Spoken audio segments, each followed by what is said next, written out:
एक रमा के जीवन की एक छोटी सी घटना पहले बताता हूं।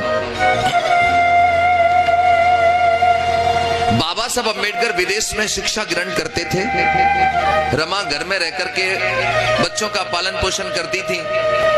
तो एक बार का जिक्र, बाबा साहब विदेश से लौट करके इंडिया भारत वापस आ रहे थे। तो रमा को पता लग गया था पहले से मेरे पति आ रहे हैं। तो भारत में आते ही उनके लिए एक बड़ा मंच बनाया गया। उस मंच पर बाबा साहब का सम्मान होना था। तो उनकी पत्नी सोच रही है आज मेरे पति आ रहे हैं तो घर के सारे काम जल्दी से निपटा लूं, खत्म कर लूं। आज मैं भी अपने पति को देखने जाऊंगी, अपनी आंखों से उनका सम्मान देखूंगी। तो रमा घर के सारे काम माता बहनों कर रही हैं। और जब घर के सारे गृह कार्य पूरे कर लिए, इधर बाबा साहब मंच पर आ गए हैं और रमा तैयार होने के लिए मन कर रही है कि एक साड़ी निकाल लूं और तैयार होकर के जाऊंगी। तो रमा ने जैसे बक्सा खोला, साड़ी निकाली और ऐसे करके जब साड़ी खोली तो साड़ी में जगह जगह छेद हो रहे थे। रमा की आंखों में साड़ी को देख करके आंसू आ गए। रमा सोचने लगी मेरे पति का मंच पे सम्मान होगा और ये फटी हुई साड़ी में पहन के जाऊंगी तो मेरे पति की बेइज्जती ना होगी। लेकिन मेरे पास तो एक अच्छी साड़ी नहीं है पहनने के लिए, मैं क्या पहन के जाऊं? और मुझे पति का सम्मान देखना ही है। तब रमा को याद आया कि साहू जी महाराज ने एक बार मेरे पति को सर पे वो फेंटा बोलते हैं पगड़ी, वो बांधी थी। अगर साड़ी नहीं है तो क्या मैं उसी को साड़ी की तरह पहन करके चली जाऊंगी? तो रमा ने वही फेंटा निकाला, वो पगड़ी निकाली और साड़ी की तरह उसको लपेट लिया माताओं बहनों। और लपेटने के बाद वो बाबा साहब अम्बेडकर का अपने पति का सम्मान देखने के लिए गई। मंच बना था, काफी भीड़ थी।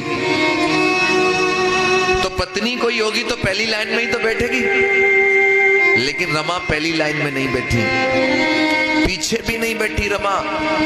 वो पेड़ है ना, पेड़ के पीछे रमा जाकर के दूर से जाके छिप गई और वहीं से अपने पति को देख करके खुश होने लगी। बाबा साहब का मंच पे सम्मान हो रहा है। बाबा साहब जब मंच में अपना भाषण दे रहे हैं तो बाबा साहब की आंखों ने अपनी पत्नी रमा को देख लिया। जब रमा को देख लिया तो बाबा साहब मंच से नीचे उतर के गए, जाकर के पास में पहुंचे तो देखा ऊपर से नीचे रमा के तन पे तो एक साड़ी नहीं है। रमा वो पगड़ी को, कपड़े को लपेट करके आई है। बाबा साहब ने अपनी पत्नी के हाथ अपने हाथों में ले लिए, कहने लगी बाबा साहब रमा मुझे माफ कर देना, मैं तुम्हारा बड़ा अभागा पति हूं जो तुम्हें एक अच्छी सी साड़ी नहीं पहना पाया।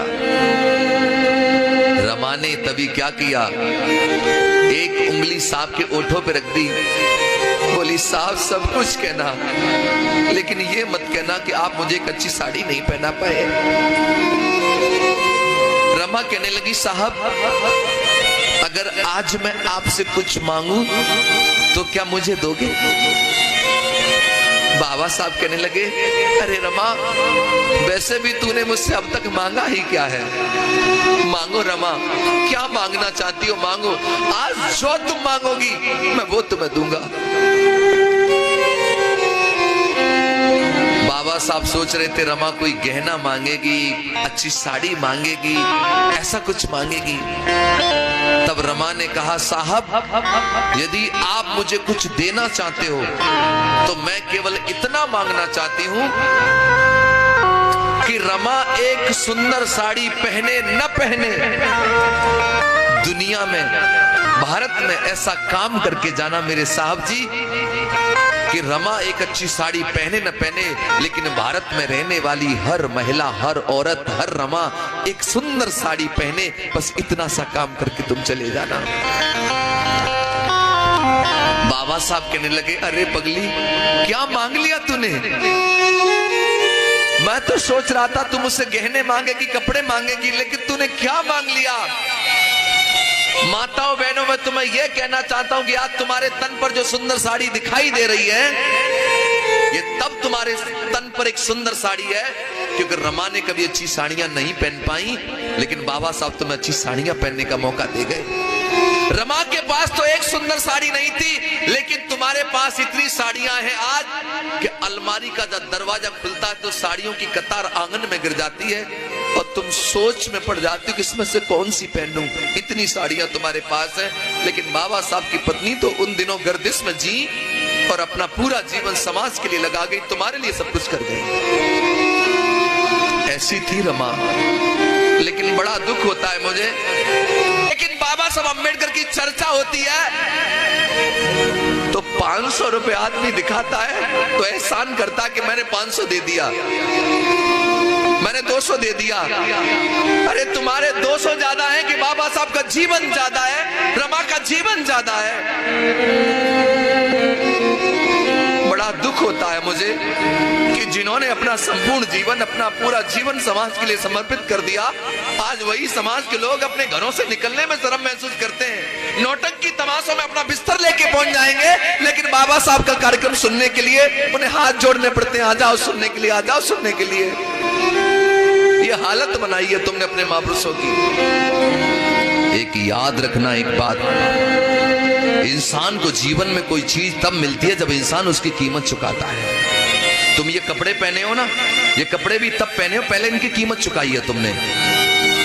ये साउंड भी तब बज रहा है, इसकी कीमत चुकाई गई है। ये टेंट तब लगा, इसकी कीमत चुकाई गई है। ये घड़ी भी तब हाथ में है क्योंकि पहले इसकी कीमत दे दी है मैंने। ये कैमरा भी तब लगा, इसकी कीमत चुकाई गई है। ये बाजा भी तब बजता कि पहले इसकी कीमत चुकाई है। यानी पहले कीमत तो चीज बाद में मिलती है। मैं पूछना चाहता हूं, एक चीज तुम्हें मिली, तुम भूखे मरते थे, खाने को भोजन नहीं होता तो मरा हुआ मांस भी खा जाते थे पेट भरने के लिए, लेकिन आज ताजा बढ़िया भोजन करते हो। मैं पूछना चाहता हूं, इस ताजे भोजन की कीमत तुमने चुकाई क्या? पानी के लिए तुम तरस जाते थे, पीने को पानी नहीं मिलता था, लेकिन आज बिसलरी का पानी पीते हो, क्या इसकी कीमत तुमने चुकाई? मान सम्मान तुम्हारी जिंदगी में नहीं था, कमर में झाड़ू, गले में हांडी होती थी, लेकिन आज गले में मालाएं पड़ती हैं, सम्मान होता है, क्या इसकी कीमत तुमने चुकाई? मैं पूछना चाहता हूं, आप लोगों को गाड़ियों में बैठने का कोई अधिकार नहीं था? बाबा साहब जब एक बार अपने गोरे गांव जा रहे थे तो रात हो गई थी, बैलगाड़ी वाले ने बिठा लिया सूट बूट देख करके। रास्ते में जात पूछ ली, कौन जाति के हो? बाबा साहब ने कहा माहर जाति का हूं। रास्ते में गाड़ी रोक करके बाबा साहब का सामान नीचे फेंक दिया, उतर नीचे।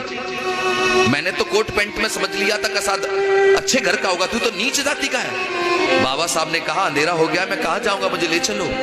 तो बैलगाड़ी वाले ने कहा कि नवाबों की तरह बैठूंगा मैं, गाड़ी तू हांकेगा, डबल किराया लूंगा।